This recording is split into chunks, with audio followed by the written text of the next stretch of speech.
Welcome to the Deep Dive, the place where we take complex research and break it down until the most profound insights are accessible, surprising, and, well, frankly, unforgettable.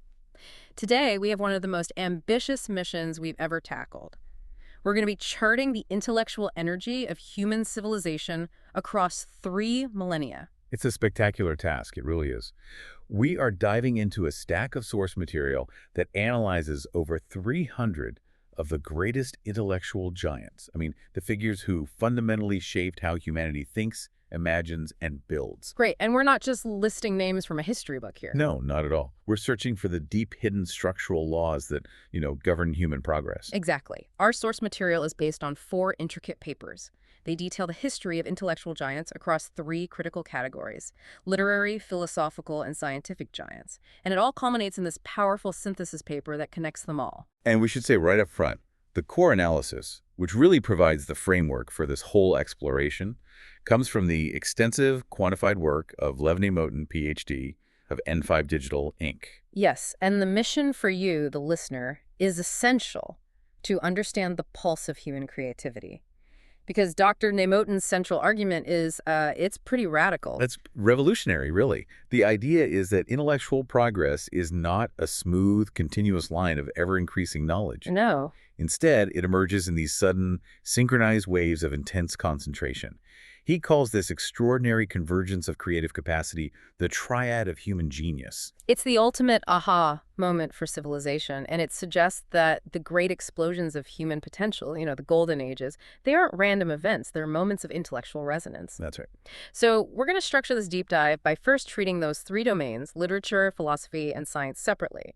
We'll look at their unique chronologies, their individual rhythms, their rises, and their collapses. And once we have those 3 distinct timelines, we will use that triad paper to slam them together. And that's where you see it. That statistically strong correlation, that profound synchronicity that defines human history. We are, in effect, charting the consciousness of civilization. Let's unpack this. Okay, let's start with part 1, the literary giants. We're drawing on the source material focused on fiction, poetry, and drama. And the central argument here is that literature is civilization's mirror. And its memory. It's the domain that defines the collective interior life of our species, tracing the evolution of our imagination, our capacity for empathy, and our understanding of things like fate and duty. What's really crucial to grasp about literature, though, is its unique role in this triad. Yes.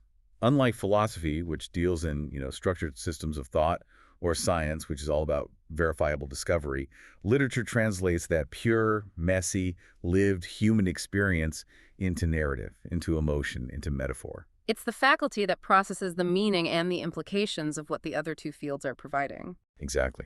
And the analysis of these 100 core literary giants yields several broad, compelling insights that just immediately challenge that standard historical narrative of, continuous progress. The first one is what we've already mentioned. Genius appears not in a continuous flow, but in these sharp, often sudden pulses. The second insight is the one that really hits you like a historical shockwave in the data. It's this profound 2,000-year vacuum. 2,000 years. Yes. From roughly 800 BCE to about 1200 CE, the individual creative voice just contracted dramatically across much of the civilized world. That is an immense, sustained intellectual silence. And that silence is defined by a reorientation of the written word itself, right? It shifted fundamentally from being a vessel for imagination to being a vehicle for doctrine. That's the key. In many cultures, the text started serving religious or institutional control, which meant scripture effectively replaced invention. The creative self, that individual voice, it withdrew behind anonymity, serving the divine or the state, not exploring the human condition. And this leads right into the third insight from the paper. The revival of that individual voice during the Renaissance and the Enlightenment wasn't just some artistic flourishing. It was an act of profound intellectual recovery. It restored authorship to the individual. It reawakened that complex interiority we now associate with modernity. And that, in turn, paved the way for the fourth finding. The 19th and early 20th centuries were identified as the densest flowering of narrative innovation on record, the age of Romanticism, realism, and modernism. Oh, absolutely. I mean, just think of the intellectual weight of figures like Tolstoy, Flaubert, Dostoevsky, Joyce, Kafka, all operating in relative proximity to each other. It's staggering. And finally, the fifth insight covers the post-1950 era. This period marked the true globalization and really the democratization of narrative authority. It pushed the frontiers of literature far beyond its traditional Western centers. Okay, so let's dig into those eras a bit more. Let's look closer at those historical eras, starting with the origins, from roughly 800 BCE to 200 CE. This marks the dawn of literary consciousness, where narrative became the essential vessel of a civilization's values. It was the moral and historical memory of the species. And you really can't overstate the foundational importance of this era. I mean, in the West, you have Homer taking these oral legends and formalizing them into epic poetry, forging the archetype of Western heroism and fate in the Iliad and the Odyssey. And at the same time, in the East, you have Valmiki composing the Ramayana, which focuses on these pillars of ethics, duty, and devotion that would shape vast populations for millennia. And then you have Sophocles and Euripides refining tragedy, using narrative structure to explore deep philosophical dilemmas. So the core insight of this initial burst is that the written word quickly transformed from just an act of remembering history into the radical power to imagine alternatives. It became an act of fundamental creation. But then, as you mentioned, we hit that long silence. 2,000 years where the creative self just withdrew. It's a remarkable cultural contraction. Imagine 2 millennia where the most brilliant literary minds felt compelled to focus their energy on theological commentary or hagiography, or just anonymously serving institutional texts, rather than inventing new human stories. The source material really frames this silence as reflecting a reorientation of human intellectual capital, a time when metaphysical certainty replaced imaginative doubt. So how did that profound silence finally break? The analysis notes that the individual narrator began to reemerge primarily after the 12th century, and interestingly, the rebirth was geographically disparate. That's a key point. You see figures like Ferdowsi and Rumi in Persia and Murasaki Shikibu in Japan with the tale of Genji, centuries before the European chorus truly exploded. That geographic relay is vital. Then the European resurgence gathered pace, accelerating through the Renaissance. You get Shakespeare defining the emotional range of humanity across 37 plays. In Cervantes, essentially inventing the modern psychological novel with Don Quixote, challenging the very nature of reality and imagination. Then by the 19th century, the novel and lyric poetry became these twin engines of human introspection. You have Dickens chronicling the soul of industrial society. While Dostoevsky mapped the terrifying inner landscape of morality and freedom, it's just an explosion. Which brings us finally to the global chorus, from 1950 to the present. The analysis describes this as the profound democratization and globalization of the literary imagination. It's no longer focused on one or two cultural hubs. Not at all. Major works just exploded onto the scene simultaneously from every corner of the world.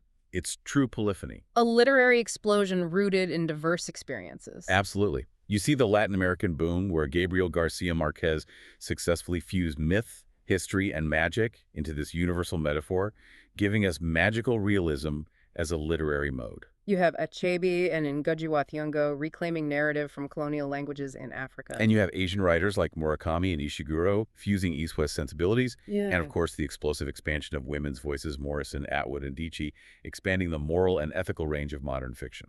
The analysis notes that this diversification didn't dilute quality. It multiplied the cultural perspectives, but it does pose a fundamental challenge. It does. In an era where everyone can publish and every culture is represented, how do you preserve the cultural depth and resonance of that singular individual voice in what is now a chorus of billions? That's a big question. And this is where Dr. Neymoten's quantitative approach moves beyond anecdote and provides true structural clarity. Yes, we have to look at the charts. They normalize these giants against global population to reveal the intellectual density. Let's start with chart 1, literary giants per capita. This shows that dramatic early peak in antiquity. And it's so high because figures like Homer and Valmiki were born when the world population was tiny. Right, maybe only 200 million people globally. So the per capita density of genius is, mathematically enormous, and this chart clearly illustrates the sheer collapse during the long silence. It visually represents the intensity of that vacuum. But chart 2, the rank-weighted density, tells a different story. It's about quality versus volume, which is far more revealing. Okay, let's pause here because we need to define what weighting means in this context. It's not just counting figures, it's measuring the intellectual magnitude of their conceptual footprint. So the Band A authors, the ones who shaped entire civilizations, they get significantly more weight than highly influential but maybe less fundamentally disruptive figures. Precisely. So when we look at the rank-weighted density, it shows that the Romantic modern epoch, roughly 1800 to 1950, reaches the same amplitude as Antiquity. Even with billions more people in the world. Exactly. Which indicates an incredibly intense concentration of quality genius. Even if the raw numbers weren't as exaggerated because of the population size, the sheer intellectual weight of those figures, Shakespeare, Goethe, Joyce, was conceptually comparable to the founders. They didn't just write, they fundamentally invented new ways of thinking and narrating. Yes, and Chart 3 introduces what the paper calls the postmodern paradox. It juxtaposes the raw count against the weighted impact after 1950. The raw count of widely published, highly regarded authors is up dramatically. But the weighted curve dips significantly below the raw one, and that's the crucial finding. That's the key takeaway for the modern era. It suggests that while greatness has become far more democratic and widespread, which is a profound positive, it's also become less centralized. So we have fewer figures whose work provides a universally shared foundational myth or psychological framework for the entire civilization. Exactly. The source notes that while democratization extends cultural participation, it simultaneously disperses historical memory. This makes the rise of a new Homer less likely, not due to a lack of talent, but due to a lack of shared cultural reception. And speaking of the absolute titans, the analysis highlights the very top Band A examples: Homer, Valmiki, Shakespeare, Dante, and Gabriel Garcia Marquez. It specifically notes how Marquez fused myth, history, and magic in a way that resonated universally. So this literary deep dive confirms that the imagination follows these measurable cyclical laws. It flourishes under conditions of intellectual freedom, and it collapses under the weight of doctrine. And that rhythm, the rise and fall of the written soul, is the critical context before we move to the realm of pure reason and logic. Okay, part 2. Philosophical giant. If literature defines our shared soul, philosophy, according to this analysis, is the true architecture of consciousness. Philosophers are the thinkers who define our institutions, our values, our scientific frameworks, our fundamental self-understanding. They are the ones who define civilization's trajectory. And that's regardless of whether their ultimate legacies proved, beneficial or catastrophic. The methodology here is necessarily rigorous to account for that immense time span. They normalize the presence of 100 philosophical giants against historical population sizes to reveal that intellectual density. And they weight them by intellectual brilliance. So you have Band A1, the timeless architects like Plato and Kant, whose systems remain foundational, and then Band A2, the civilizational shapers, whose frameworks dominated large societies for centuries. And this rigorous method immediately proves that philosophy is far from a steady evolution. Just like literature, it bursts forth in these intense, rare concentrations. The first golden peak is Antiquity, spanning roughly 600 to 200 BCE. This era is often called philosophy's Big Bang. And the source material points out that tiny populations in places like Athens and Luoyang in China produced an intellectual explosion unmatched in per capita output. That distinction relative to population is so key. The source notes that Athens and Luoyang became the most productive intellectual centers in human history relative to the size of their communities. We're talking about Greek rationalism, Socrates, Plato founding the academy, Aristotle systematizing logic. And at the same time, you have these parallel explosions of Eastern ethics. Confucius emphasizing social harmony and ritual correctness. Laozi advancing the profound philosophy of the Tao. The output of that 400-year window set the intellectual agenda for the next 2 millennia. It established the rules of logic, the framework for ethics, the foundation for political science. You see that profound decline through the Roman period and the early Middle Ages. A dip in density, which mirrors the literary contraction. It does.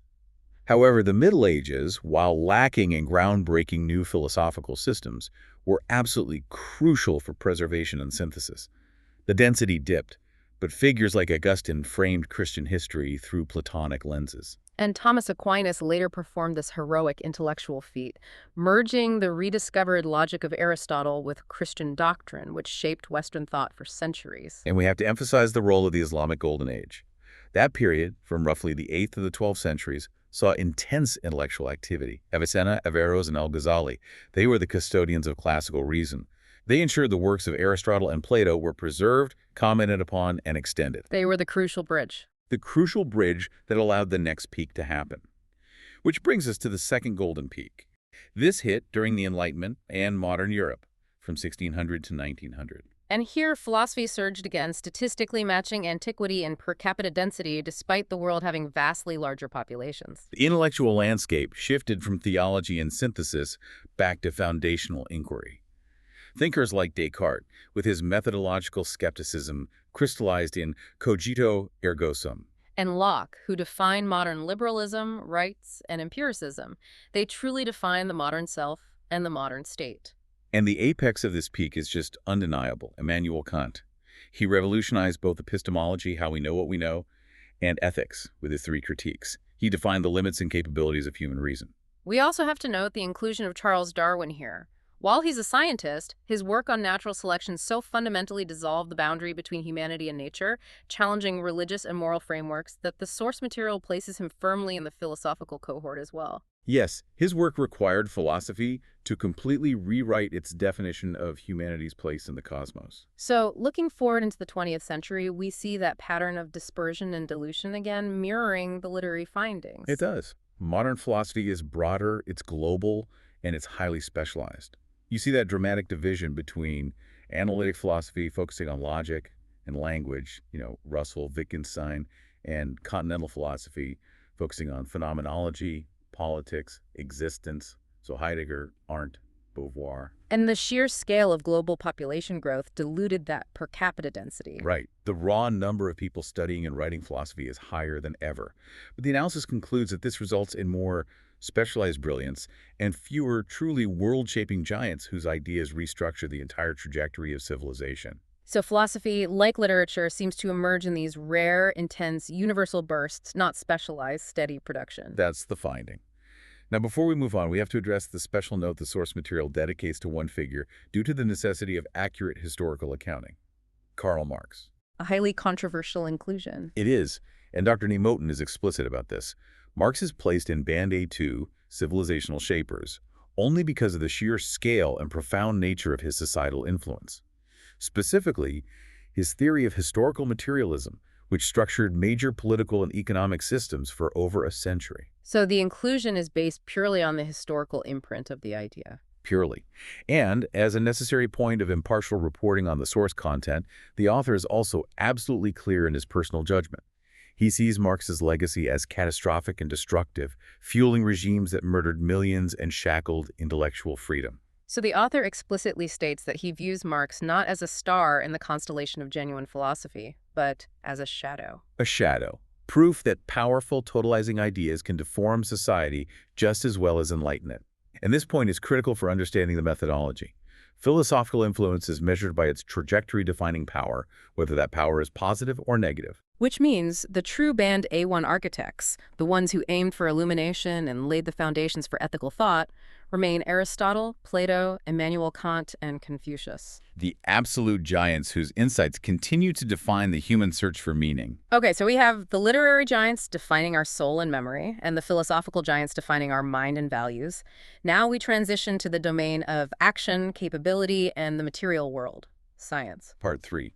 Scientific giants. Science governs what humanity can actually do. It transforms the unknown into verifiable facts and the material basis of civilization.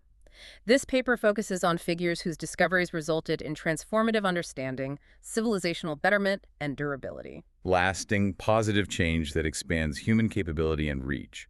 And the selection criteria here were very strict.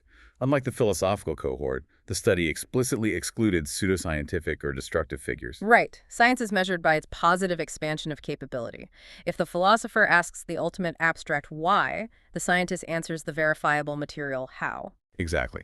And just like the other domains, science also advances in distinct measurable peaks. Peak 1 is Antiquity, 600 BCE to 500 CE. This era established geometry, astronomy, and systematic medicine. It laid the necessary methodological groundwork. The towering figure here has to be Archimedes of Syracuse. Oh, absolutely. Yeah. He was the prototype of the unified scientist-engineer, uniting mathematics and mechanics in a way that anticipated calculus. And of course, Euclid provided the axiomatic blueprint for geometry that lasted 2 millennia. But following the collapse of Roman infrastructure, we hit a necessary intellectual pause in the West. Which required a Golden Age bridge. And this is one of the most powerful examples of intellectual migration in the whole study. While Europe endured the Dark Ages, the Islamic world maintained and advanced the scientific flame from roughly 800 to 1200 CE. Al-Khwarizmi invented algebra, giving us the very word algorithm. And Alhazen pioneered optics and established the rigorous foundation of experimentation. This transfer of knowledge wasn't just preservation, it was active advancement. This critical bridge ensured the continuity of classical knowledge and set the stage for the Renaissance. So when European society was ready to tolerate doubt and curiosity again, The scientific torch was waiting for them. And this led directly to Peak 2, the scientific revolution from 1500 to 1700. This was the first explosion of high-density band of science. Universal laws were expressed, not just observed, but quantified mathematically. Copernicus displacing Earth from the center of the universe, Galileo founding the systematic empirical method by turning his telescope on the sky. And then, the giant of all giants, Isaac Newton. His Principia Mathematica unified celestial and terrestrial mechanics under 3 simple laws. It defined the scientific method as mathematical prediction and ushered in the Age of Reason. And finally, Peak 3, the contemporary era, 1900 to 2000. This century was about pushing the boundaries of the conceivable. It really was. Einstein redefined time and space with relativity. Curie pioneered the study of radioactivity, and figures like Turing, Watson, Crick, and Franklin unlocked computation and the molecular code of life. Science moved from explaining the world to actively recreating it. Yes, through technology and information theory. Now, the quantitative analysis of the scientific cohort is perhaps the most asymmetrical of the 3 datasets. If you look at Figure 2, the rank-weighted density, the overwhelming dominance of a handful of individuals is almost shocking. Unpack that for us. What does this quantitative dominance tell us about the nature of scientific discovery compared to literature or philosophy? It tells us that scientific progress, specifically foundational paradigm shifts, relies heavily on a few minds whose conceptual frameworks are universalizing. When weighted by intellectual magnitude, the entire history of science is overwhelmingly dominated by the contributions of Newton, Einstein, Darwin, Archimedes, Galileo, and Maxwell.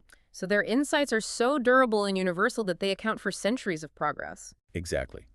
The foundational asymmetry of discovery means that a single, unifying mind can literally change civilization's direction overnight. And similar to the other domains, the science data reveals that post-1950 shift, Figure 3, the raw versus weighted comparison, shows that scientific participation expands exponentially. More papers, more labs, more scientists, but the weighted curve flattens. And this is that critical shift from foundational discovery to incremental specialization.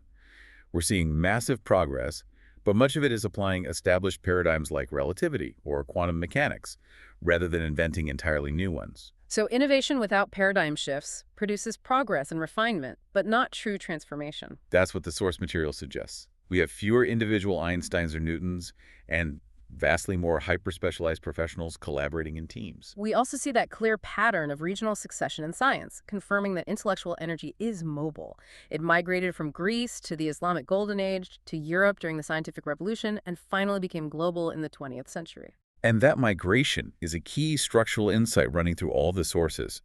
It proves that science, and genius generally, soars when a society tolerates doubt, curiosity, and experimentation. When a culture allows dogma to dominate, intellectual creativity collapses, and the torch inevitably passes to the next society willing to embrace intellectual freedom. Okay, so we have completed 3 separate historical chronologies: literary, philosophical, and scientific giants. Each shows a rhythm of peaks and valleys. But the truly profound contribution of Dr. Nemotin's synthesis work is the realization that these are not independent timelines. They rise and fall together. This is the core structural finding. Creativity in reason, philosophy, discovery, science, and imagination, literature, advances in synchronized waves. This is the triad of human genius. It proves that human intellectual vitality moves in phase.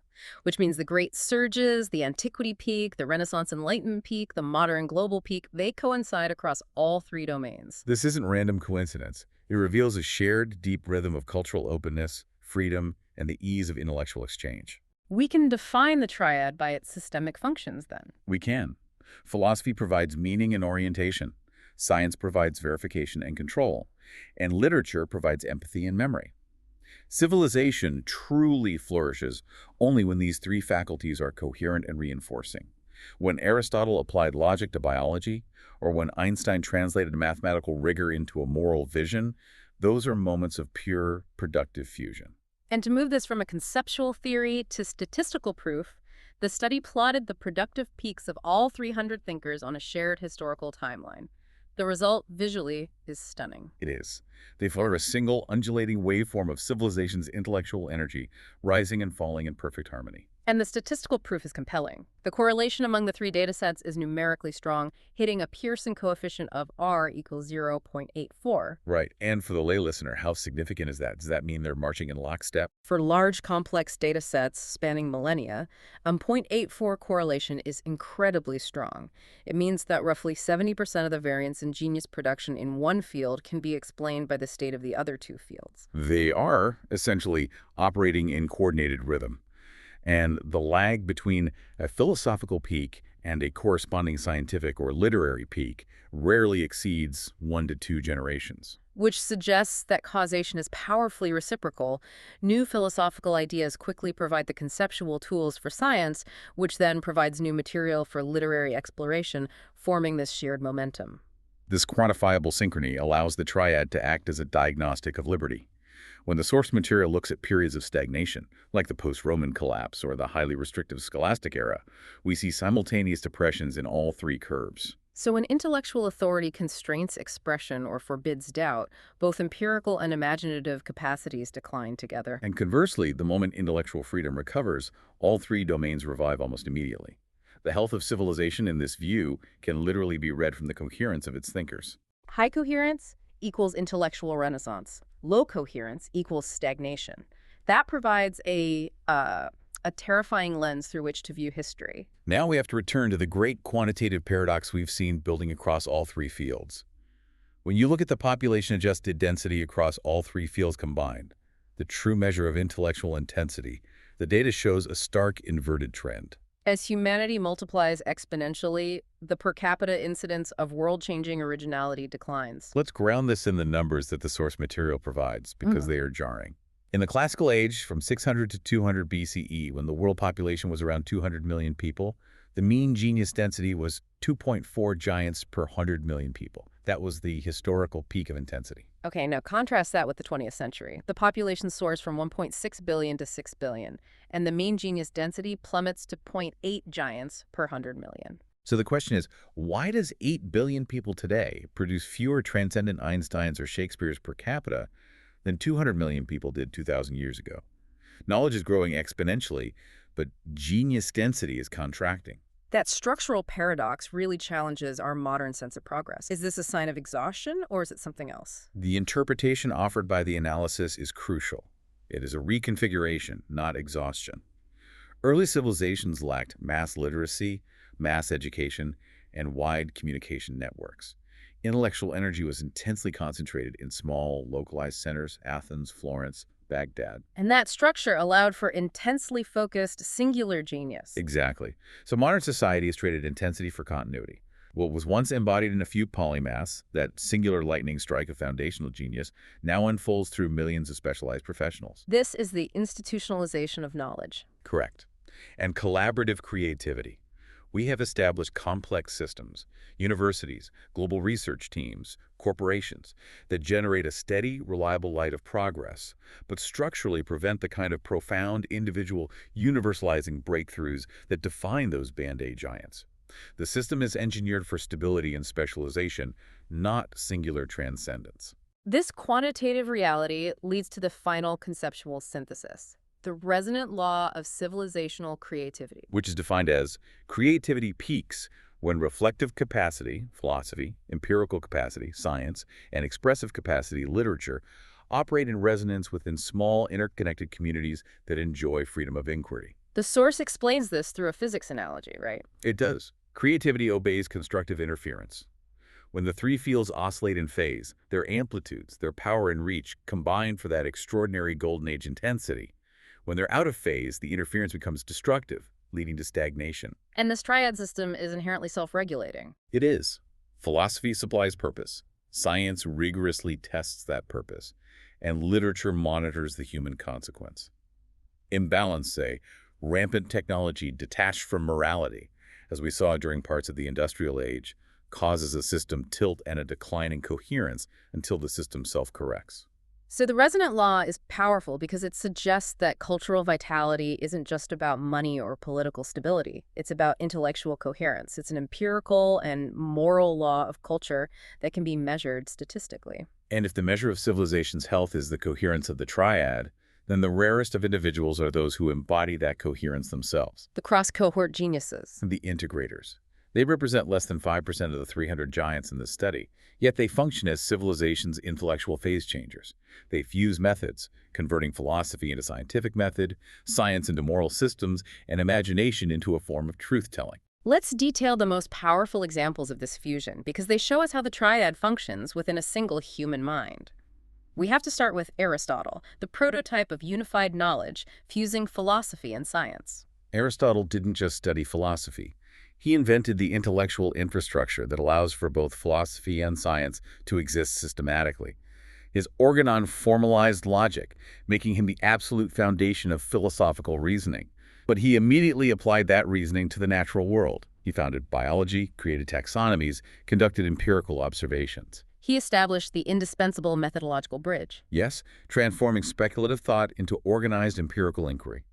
Next up is René Descartes, the architect of modern thought, integrating philosophy, science, and mathematics. We all know him for cogito ergo sum. He was the ultimate fusion figure for the Enlightenment. He established systematic doubt as the only basis of certainty in philosophy. But at the same time, he created analytic geometry, uniting algebra and geometry. By translating profound metaphysical uncertainty into a precise mathematical language, he created the mental architecture necessary for modern physics and calculus. He bridged pure metaphysics and mechanical reality. He did. Then we have Blaise Pascal, the mathematician of faith and feeling, integrating philosophy, science, and literature, a radical innovator. Pascal's breadth is just incredible. He co-founded probability theory, a massive contribution to math, and invented the mechanical calculator. Yet his final, unfinished work, the Pensée, explored the paradox of human nature, our reason bound by our spiritual frailty. Pascal personified the tragic rationalist, reconciling mathematical precision with spiritual reflection. He proved that logic, though powerful, cannot erase mystery. And Johann W. von Goethe, the poet of nature and scientist of the soul. He fused literature, science, and philosophy, a prime example of the full triad working simultaneously. Oh, absolutely. While he gave us Faust, a pinnacle of literary tragedy, he was also a deeply committed natural philosopher. He advanced his own comprehensive color theory, which opposed Newton's optics by focusing on how humans experience color. And he conceived the Orphalance, the archetypal plant. A concept that prefigured modern systems theory and the biological idea of a shared ancestor structure. Goethe achieved this aesthetic scientific synthesis, arguing that poetic intuition could and should foresee scientific paradigms.